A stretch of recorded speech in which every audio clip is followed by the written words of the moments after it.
নিরাপত্তার আশঙ্কা নেই, যাতে কোনো রকম কোনো দুর্ঘটনা না হয়। ক্যাম্পাস পুরা নিরাপত্তার চাদরে ঢাকা আছে।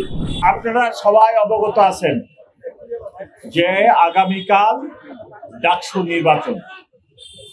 ঢাকা শহরে বহুল আলোচিত এই নির্বাচন আগামীকাল অনুষ্ঠিত হতে যাচ্ছে। এই নির্বাচন অনুষ্ঠানের ক্ষেত্রে এক সপ্তাহ যাবৎ আমরা ক্যাম্পাসে নানাবিধ পুলিশি কার্যক্রম চালাই, যাতে কোনো রকম কোনো দুর্ঘটনা না হয়।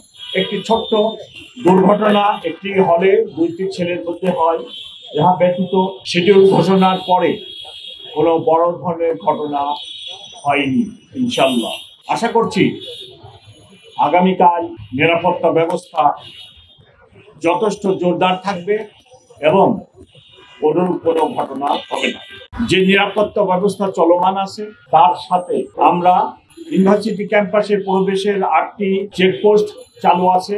ভোট কেন্দ্রিক নিরাপত্তা ব্যবস্থা যথেষ্ট পরিমাণে করা হয়েছে। আপনারা সবাই জানেন, ফুড প্যাট্রোল বহাল আছে, মোবাইল প্যাট্রোল বহাল আছে। অফিসারদের সাথে বডি অন ক্যামেরাও যুক্ত করে দিয়েছি। বিশেষায়িত team, explosive bomb disposal unit এখানে সাব কন্ট্রোলে থাকবে। সোয়াট টিম নিয়োগ করব, ক্রাইম সিন ম্যানেজমেন্ট করব যদি কোনো ঘটনা ছোটখাটো কিছু হয়ে যায়। ডিবি সাদা পোশাকে নিয়োজিত থাকবে।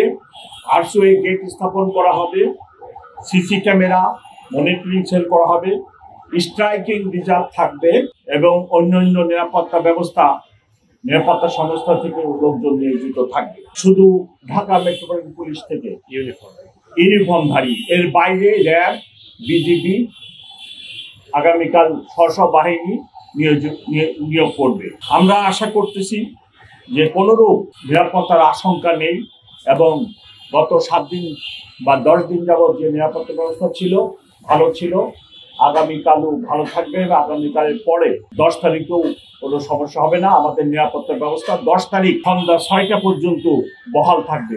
আজকে রাত 8টা থেকে 11 তারিখ দুপুর 12টা পর্যন্ত যিনাদের লাইসেন্সধারী অস্ত্র আছে ওনারা এটি ক্যারি করতে পারবেন না। যদি কোনো ঘটনা হয়, যদি কোনো অবাঞ্ছিত ব্যক্তি এই ক্যাম্পাসে ঢুকে, তাহলে আমার বিনীত অনুরোধ সকলের নিকট যেন অবাঞ্ছিত ব্যক্তিকে বা কোনো কেউ অপরাধ করলে তাকে, আমি আশা করি যে আগামীকাল ডাকসু নির্বাচন অত্যন্ত শান্তিপূর্ণ ভাবে সিকিউর অবস্থায় নিরাপত্তার ভিতরে অনুষ্ঠিত হবে। এখানে কোনো দুর্ঘটনা হবে না ইনশাআল্লাহ।